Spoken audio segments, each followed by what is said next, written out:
as it is locally or affectionately called sweater and a cardigan bina sesa nkwala awowom na womuko school a protecting omo chest. It is very important nti benya akwala no man mfa na tade sa anko na no panunsuo no egugu sa no aya na awowom pa we am weather forecast. Okay, ade ansem na etwagu o mamu hanomo yatena se ye de amans Ade Akye Abia dwumadi ebro Ghana ne Grenada yatena se aye ntotoye na aban na ye nkyese se Ghana nurses ni bebre gufie nti omo ye nkyese ye se womo ede womo ekọ na womo timi akoye adwuma the Ghana ne Grenada for assign MOU said the beya the Ghana for a nurse for be call me kai say Barbados for so the danko Akufo-Addo amembo omo ye bibisa menim said that so ho say go na ogo he Grenada for say omo passport they say I call 144 countries without visa. Na sa country ya no. So we call UK no ni Europe. Omutimi ye ETA ma. Na just say ya ma entry. Na what me dey to kwan. E go be to say Guyana say.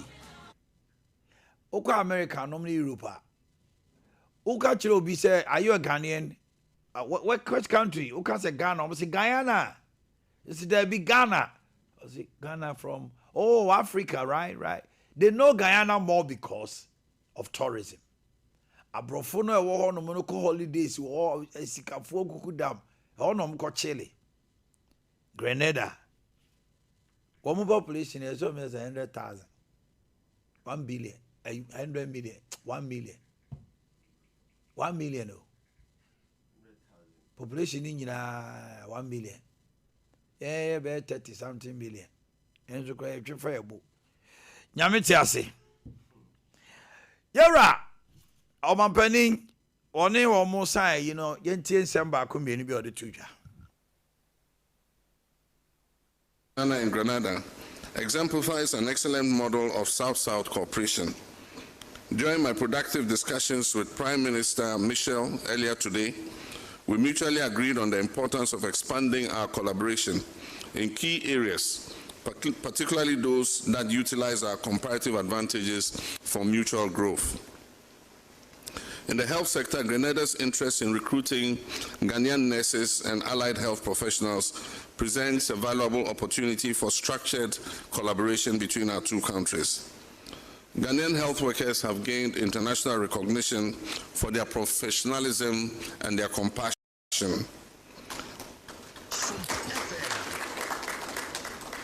And we're keen to explore arrangements that address both our national needs and Grenada's health priorities. That's the President of the Republic of Ghana. Ghana's economy moving and it's on track. The economic recovery has taken shape. Dr. Atofosi tells global investors. A number of structural reforms that will ensure irreversibility, and I believe that Ghana is on track not to reverse the gains that we have made. In conclusion, I want to say that Ghana is on a measurable recovery path, reflecting in the number of things that we are seeing. We are seeing stronger macroeconomic fundamentals. We are seeing our debt levels declining fast. Growth is projected to rebound strongly in the last quarter, driven largely by the private sector and the rest sector. Inflation is expected to ease and remain single-digit by end year, maybe do better by next year. We are on course to achieve our 1.5% of GDP primary surplus by end year. Okay, you're out to force, no. Minister for Energy, Honorable John Jinapo, now I'll say Office of the Attorney General and Ministry of Justice, a review of a comprehensive report, the missing containers now, ECG, also more taxpayers' money must be accounted for. Nobody would allow this in his or her company. We shouldn't have been there. If ECG was your company and you were the shareholder and you invested money in it, and your management came to tell you that they've awarded contracts about 9 billion when the board approved contracts for just about 3 billion. It's been a very, very difficult task. But like I said, we should never go that path again.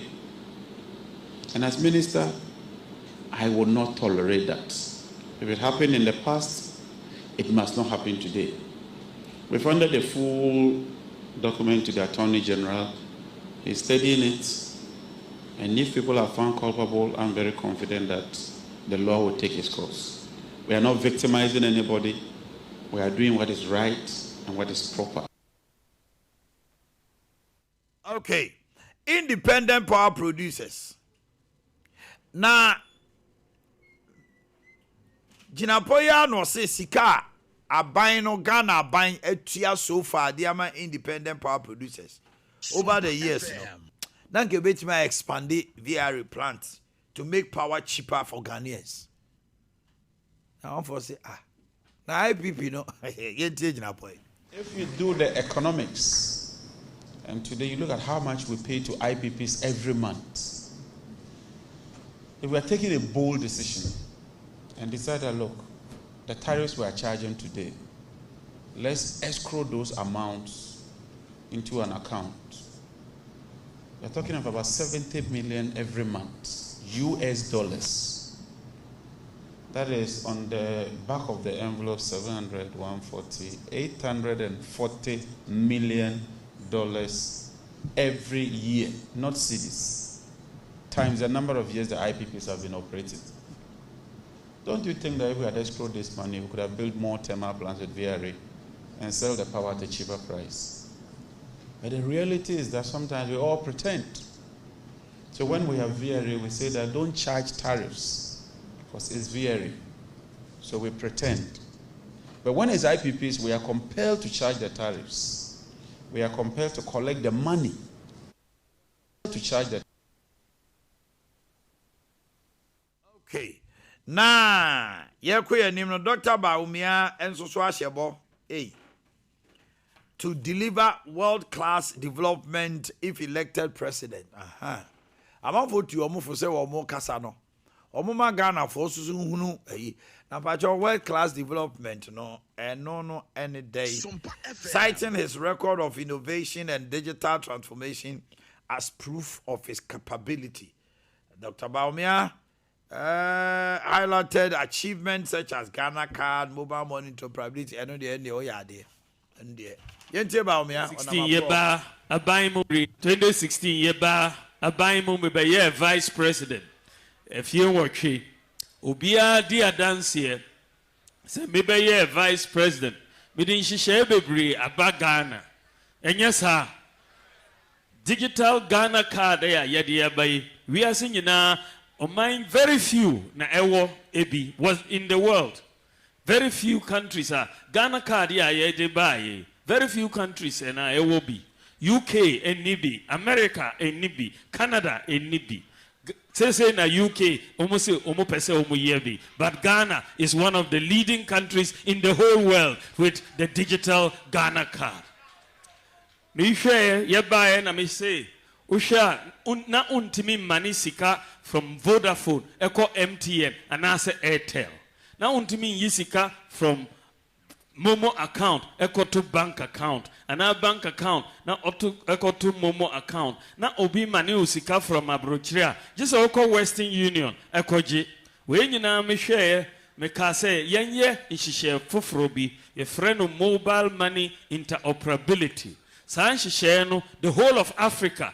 Obi mind be a new mind be no country in Africa yes any America any Canada because Ghana it is possible you bet me I be waha Now nipa bebre njindi, but yaye mobile money interoperability. We are the only country, the whole of Africa, yaye bi. Now ene a pager mobile money. See about me, I will be benina. Massa, I'm money amrea. You see, Ghana, I can't region be any one in country. Ubia country. A two by job, a race, contumbrena will be antia. Yes, the man from Eastern region, quote this year, any offense this year. But Tiasi, Asantemem. Na enyezi Brian Champo ashe 10-day Ashanti regional tour na wokwa enyuma omuto ene ade nadane ye yentie no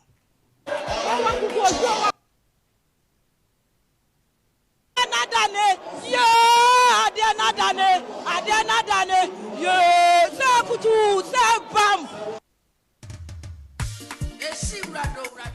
Menyankopon so ye yadom ne eba betina akonya no so a wani so ade hunu se wo pese wonya bibi fi amaniko no mu no so no ye wo bi adi enya afi de bepa data ena me makumewu me kan kire o se me beweni a nipa 500 no me appoint nipa 10 na 490 ni mo ye den me ba obia benya so faso na basoa and the far regional chairman be hono abemafiao and far constituency chairman hono abetenaso bar from Jubilee ho direct I say ya to abanu mayenya obaku aye obaku ojo ya sia e dia sia to abanu ma na to abanu e dia sia kutu je bam so ya swansa ya muje obeboy ona problem okay eti Brian Champo ashasie afidwase dwaben enom ne ade yentie afidwase so 31st January dura me bra on kasa ayede na emom mo sere ni monyam na ebi enkame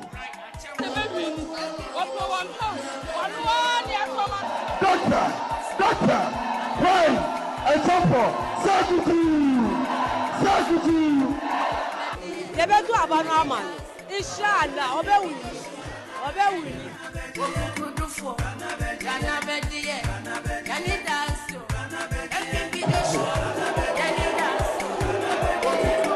constituency. The entire person to Obama Brian Champo. If it's already my party now, boom, I'm a to me about 2028. Party, I'm a party let my friend to my favorite. We said that you know about Canon and some of Canadian. Now and some by now, so another. Okay. Say I do chum so Yakoba and videos were high the bedroom. Gentlemen, good morning once again. I want to believe so be out here. Be out here. Weekend in there. Yaw dear me huno. Yaw. Base or hoye. Oh, come up. Papa. You better tell me a night. A hoye say good to say. Now, but some me by just anti now. Was here on Yaw no or corner class. Mental home,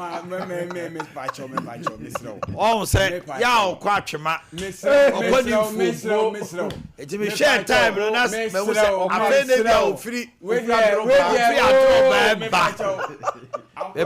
have not introduced you. I have not introduced you yet. No, because some mama no see it. If you had be our perfume, and no quadjisica drona, Papa Necachensi, a cocono. A brood or Bemenino, and a fear a born has your men about Kona born in mini beam. Now, Quanos is said in summer, no be a born in which you go by force. Seven to Hama, meet her pay one. And you may just say, maybe, no, debut. Oh, meant to the Hanopi. Would they meet him quaint? US. Listeners, did you just hear that? Anyway, Vivian all right, yes, na ajakudo no weekend no so okọ ni yiri ho so dey on the weekend we ado apia the weekend e tie for me wo ho weekend no and I'm available for any kind of discussion and invitation because sana ba kwawu ba ku ya mu ko yi e ko tie for say na me say my busy where's so the same thing and maintenance you have told me as hold on me say me wo Kumasi Ghana okay ko ya me crowd not get here for we get your chance you to go back right here hello wo say mo ha oh there you go to the da thank you me special invitation and na me nim say wo ya wo ko krase umfu ko he all right, yeah, what we say everyone. So I'm to Grenada buying the Ghana buying, as you say, yeah. To what extent will they help us? Gina Paul is talking about IPP. Sika, Akomun, Kabitime boy expanded, yeah, energy sector, no, but me and some more Cabra champ. Nina Hodena Usumna, Yankuanim. It's 7-5. Energy no wasem no na unze eya ne ho asem ba na o se e pass so ne kokuti. A friend say a papa Jirapo. Na ade ba ko ame akonta weekend no o start say o kasa. Sompa na tana so say metie man no. Say unsem no obedi energy minister yi. Onya ma ye kra no start gunu na Ghana for. They now his was very rare. Onya medi energy minister no kra no ka che say yes we you know. Mo petraka 3 hours. 5 hours. 5 hours so 3 hours. Petraka Ghana nyina dum. Ai man yi asem no kika ne sa no. Oh ye koba ya was a container no so ayira. Ama chese bia tu ya koche China fobi afa yesa koba ya na nsem na kwakwa eprekesene. Iti na no weekend no kasa no me pass tie ne pa. Na akota independent power producers ne ho asem na wo kan de. Ase meme de me hu say akoye one particular area both MPP ni NDC fo ni nyina no. Aso mu didi ho. Enti omo ba se NDC na wa ba mu a obetra ya no assign IPP siri bia begum. Se MPP so de wo ho no mu a omso mo betra ya no ma sign be 2-3 bi e de aba begum. Na ya na sankrofo no omu firi he. Na ya na generators na omso omo de ye adwuma no a e ma ye power no etesei. Abuta o me questions abuta ya na etesei ena omo hyehyɛ saa generators no wɔ he because me say dan fa ba bia nko hu si ha say na ayi ase ayi ahyehyɛ bi wɔ hɔnom na ase apart from anwoma so de no kra say VRU say ECG for na ade Ameri say de anwoma so na uduru hɔ obo hu si ahyehyɛ omo niema no ne ade wɔ hɔ but apart from no no omo omo outfits enye wo say enye generator keto ebu on ma ti se fia ye ba ko bi e besisi ayi abinchi bo ka to akese abinchi de no de say no ayi Taizan mu ko fa ba e say toys no kakrakara no ye toy nanka oh you any akonta mata de ka sa IPP generator na it is a whole house if you mu no omode na it is a fie de si ho enye ayi plant o but akota de make an say Ghana nyina no ya grace pebi to so it's a plant na e generate you know pebi akoto so Ghana nyina no say edu ye peak period some say you about 2000 megawatt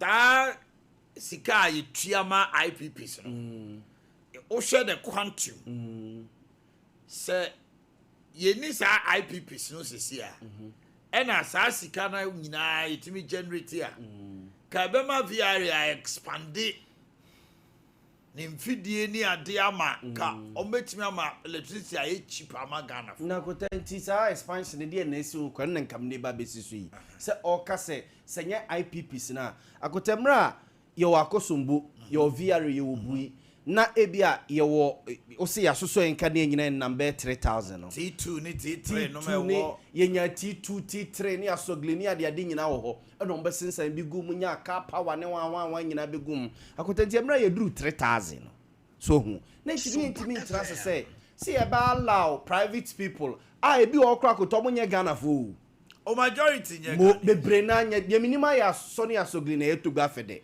edia but dia kan nyina me nye sure say Ghana for dia abrofo na akwakwosisi partnership ni ade tina akota ye ntimi and resource VR say okay yenya IPPs ni ade a wo mo emaye okay we no na friend no IPPs ni o plant this one o mu generators no mo de ye mama say na tie ti akota ye ntimi ye duru 3000 no you say IPPs reach my capacity of be 2000 VR ne me akosombo ene bui so ema ye bia be 2000 so hu akosombo ni we ne kabo ma say 2000 say PPC ma 1000 e de ba be so si ye pe SS bia ye pe reserve bia gu akira adan na yam build the VR akota what ma say SS ne de but don't say yaw as at that time we went into a crisis and the pressure on the government no enema no causing sign those IPPs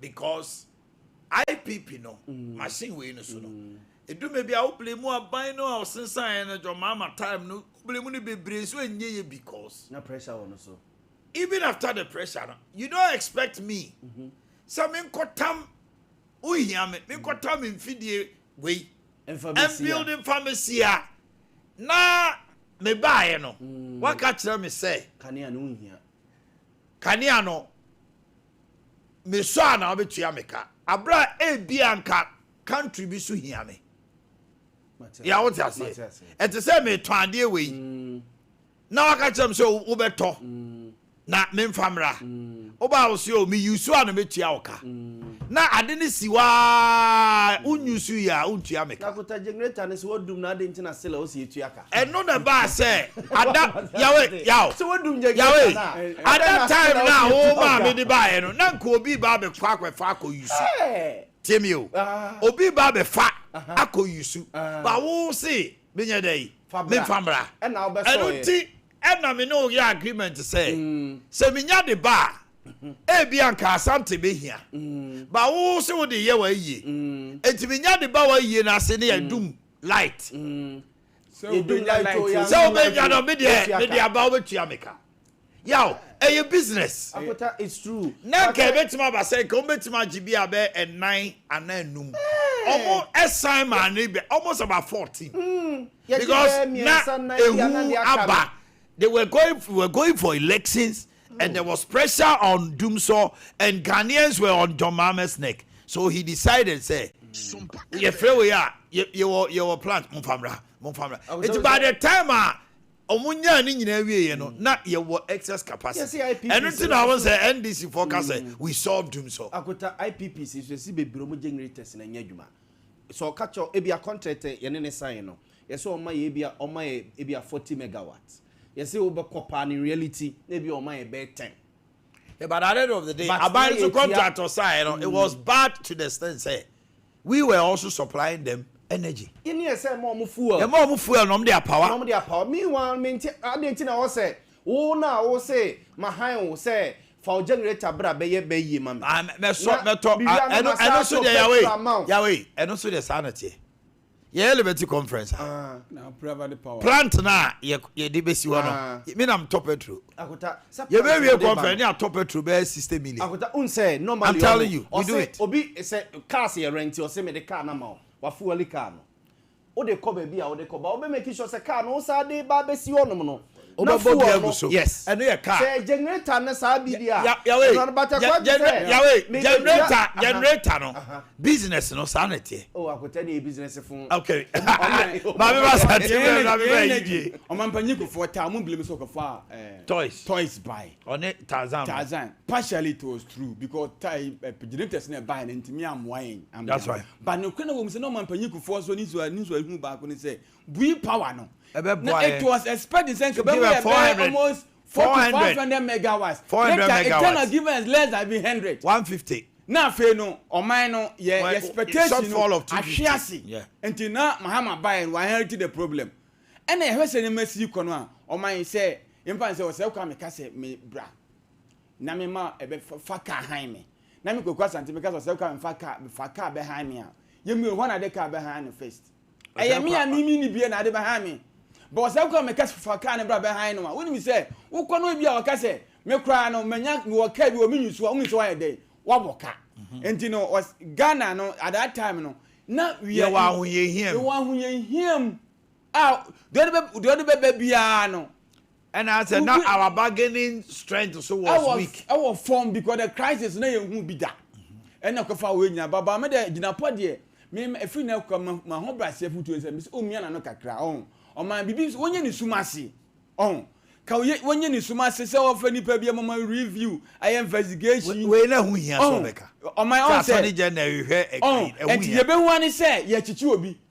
Ye chi hu asi ya fa obi ye we na afa ne hu say ye dey ya say generators na eyira ye no na ye hu na ya fa obi. E ba sa na ye ni agi. Na o man say beka say ye investigation na obi ko fa bi o a. If I say bi o ona na ho so. Aha.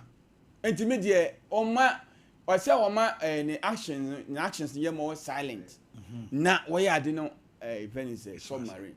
O ma na ho machi anopa di ma ho odi nyina megina no so man panyi mama. Granada so sa deal no MOU no o my na ebi nsi je da do na man panyi na na do mumre so meka say ba be do je ne ba ye ni je but say me ka say o man ye hu de kwesi ye pa o edu be bom ka je say party mani bi mpo kopa bia ye ka say o metu da mudi ansa na ye de ama wo hwe Barbados die ana say Grenada die o man na say ya wo be kai a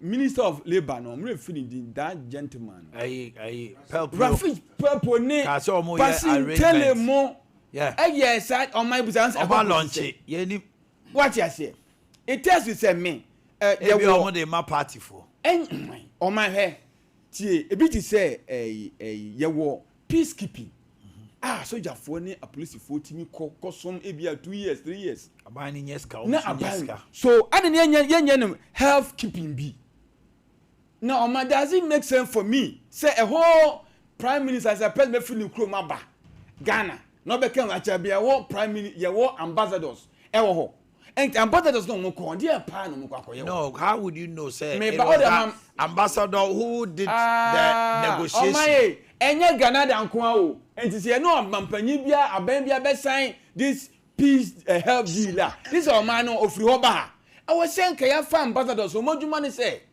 o mani sa ankrankra ne amano amanyo no ebia military police sani amanyema we nyina ye benya of because unemployment situation in Ghana enya grow wo to mem ne say the last time ka say nipa 16 to 18% of our youth are unemployed a man panyi mama opposition o ka kire Ghana for ne say I say mass weapon of mass destruction.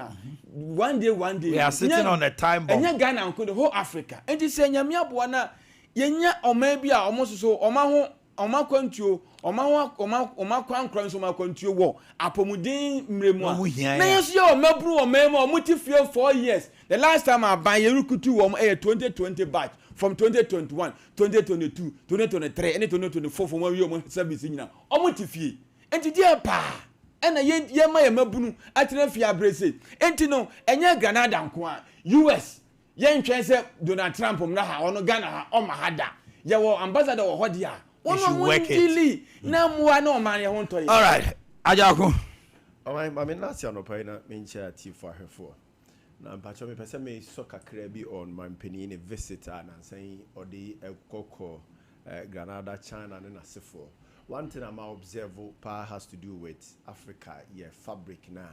I say or the co amano no dene di me who say ya one ya mapa e wa hanom means who promote locally produced product ya e best seller no because me hwa de bia me hwesa na me ka metum say wow say otumi ye ni say e na nka bia wo mo ba be visit bi no apam bi dia mo say mo nyi mfa nkukurum mo nkonko sha they do yes and ka be boa na tumi asell pa na it shouldn't be no nko a enso.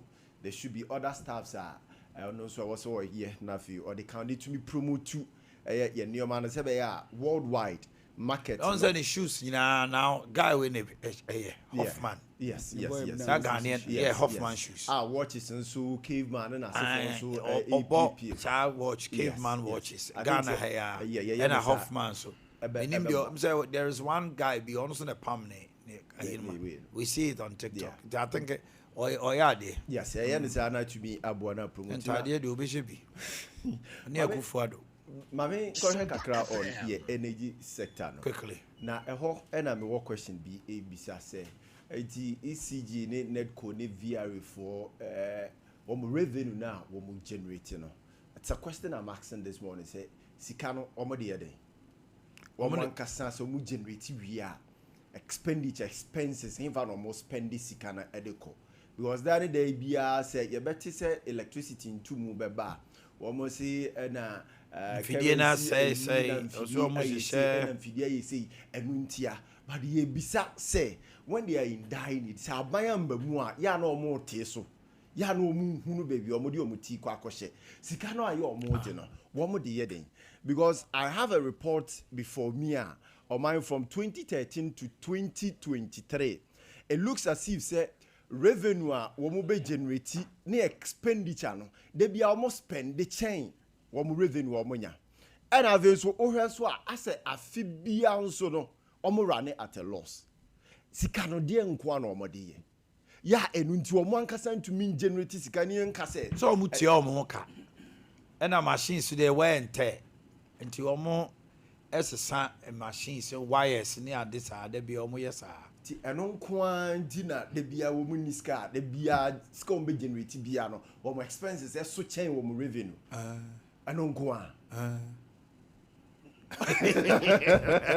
so on so kwani minister buy na on man penye man one cedi later increment for parliament credit so the government is so making at that particular sector. So if you look at a buying the contribution for your energy sector now oh my was through ye papa but then ye who the effect of it say omu deliver. So my issue is why was it that if PDS ebedi 1 year otimi generate profit nomni adia say enye nsensem bi ni kana nane kana sichi bia na nipa bi efa o man na bu o man na think e genuine enka omo bae no.